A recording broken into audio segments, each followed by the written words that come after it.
Now,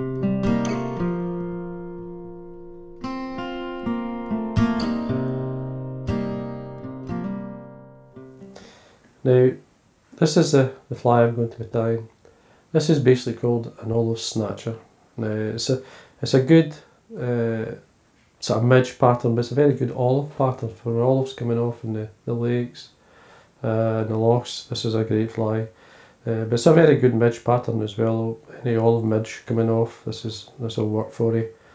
Now, the Snatcher is a great style. I love the pattern. As I say, it's just a variant. There's another one, tied much the same material. It's really much the same. It's tied more Snatcher light. It's not got the wings like this one has. This one's just basically got a hackle down the body, but it's the same hackle which is round through the thorax here, but just at the front, and then jungle cock the wing buds. So this is another version of this fly. Both work, and as a team, certainly worth having in your box. So I'll show you how to tie it. Now, the hook I'm using is this one here. This one's from Full and Will. It's the Czech Nymph hook. It's a great style of fly, hook. You could use it for many patterns and many styles. It's a great. I like using it. Clink hammers. I like using it in even shuttlecocks. But it's very good for flies like this as well. There is, as I say, the bronze version. This is the black nickel, which is a good colour. I like it. And I mean, people say about catch and release.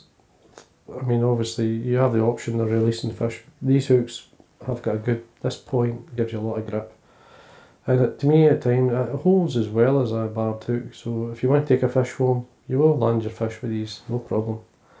Now, thread I'm going to be using is the uni thread in Chartreuse and 8/0. Now, I have waxed the threads when you start at the eye. I'm just going to come down about 4 or 5 mil and then remove it. Now, I'm using a small gold tinsel. Now, you could use a gold wire, coloured wire. You could use an oval tinsel. You could even use floss. Whatever it suits the colour of the fly, you can use. This small gold tinsel is really good for this pattern. So what I'm doing is tying it on the way down. It's far easier to do that. And just take it to the back of the hook to about there. Now I'm going to come up 3 or 4 turns. So give you a small aiming point with the Chartreuse, the thread at the back. Now, colour for the body. Now I'm using here, it's an old box of dubbing. This is Squirrel dub. I'll show you. See there, Squirrel dubbing. And this one's the Davie McPhail SLF version. I think Wopsy does it now. And the colour I'm using is brown olive. This colour here. It's a lovely blend of natural fur, and that's synthetic in it amongst it as well. Now I'm just going to lightly dab it onto the thread. When you're tying Snatchers, the original Snatchers that I was given from an angler in Lochleven, they were all very sparse and lightly dressed. So very soft. You want a really nice sparse light body, not too heavy, just as thin as the hook really. Just work your way up. Now I'm going to stop about a thorax length from the eye and then remove the excess. And I'm going to wind. This is a whiting hen neck I've got. It's a dark dun. It's a lovely colour. And this grey works really well. And I've got a feather lying on my desk. It's quite small. It's going to be really quite sparse. I'm going to put this on. And I'm going to tie it in at the bottom of the hackle and wind it as a palmer down the body. So just a wee bit of wax on my thread here, make sure there's plenty of grip. Now, first thing I'm going to do is just lift the hackle out and do a kind of half turn with the wire at the back, just to get it started. And then really a single turn at the top, and then just lightly stretching the feather of the hackle down the body as it winds. I'm happy there. You're only going to get 3 or 4 turns.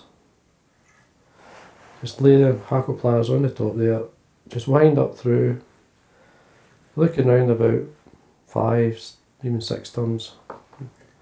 and break it away. And then what we do here is just draw back any fibre going forward, just then bring your tinsel up, screw it in with 3 or 4 turns, and trim this away. Just going to brush through the velcro here just to, any caught fibres will bring this, the velcro will bring this out for you.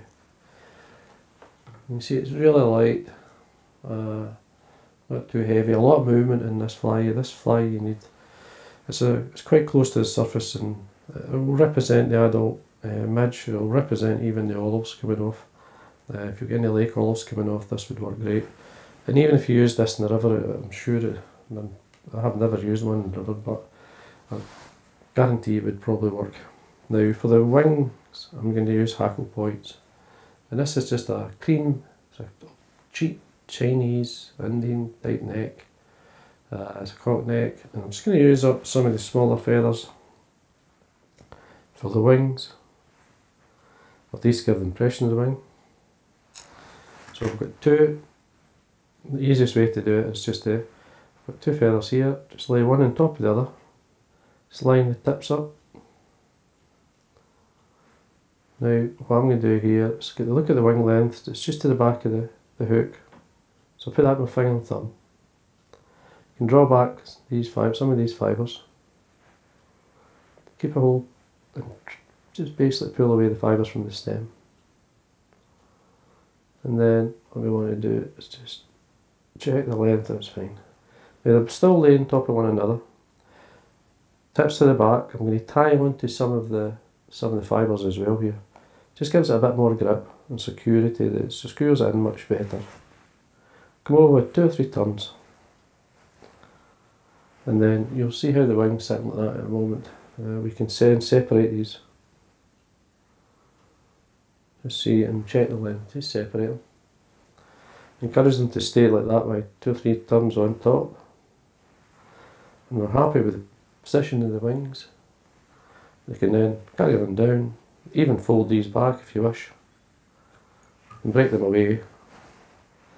So that's the wings done, very easy.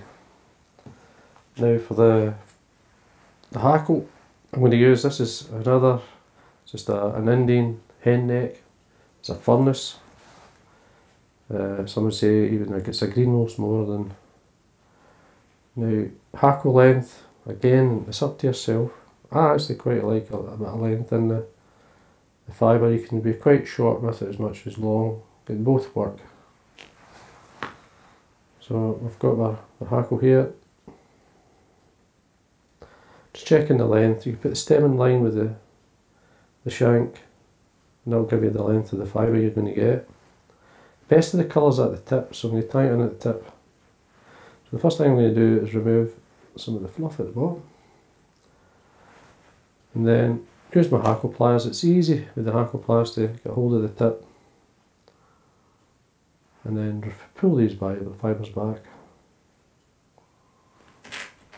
Then I'm going to trim this tip away and leave enough to tie it in. 3 or 4 turns. Some wax on my thread, make sure that it's secure. We go back to our dubbing. Same dubbing we used in the body. A brown olive squirrel. Now what I'm going to do is just going to stretch the thread back down and then work my way up, just to kind of form like a thorax. It's easier to times just to slightly build it up. I'm quite loosely dubbing this on so that it's very leggy like, loose. I'm still winding the thread through it, which is basically ribbing it, which will protect it as well. Now what I'm doing here, just before get near the eye of the hook, I'm just going to draw back fibres. Make sure do a turn to lock these fibres back, anything that's going forward. And then get your hackle pliers and just wind through the body, or the thorax, sorry. You're only going to get 2 or 3 turns. If you're happy, then catch it in, 2 or 3 turns, and you fold it back. Form a nice bright head with the thread. Then break that off. Just ignore things a moment. Just straight in, keeping the thread tight and whip finish.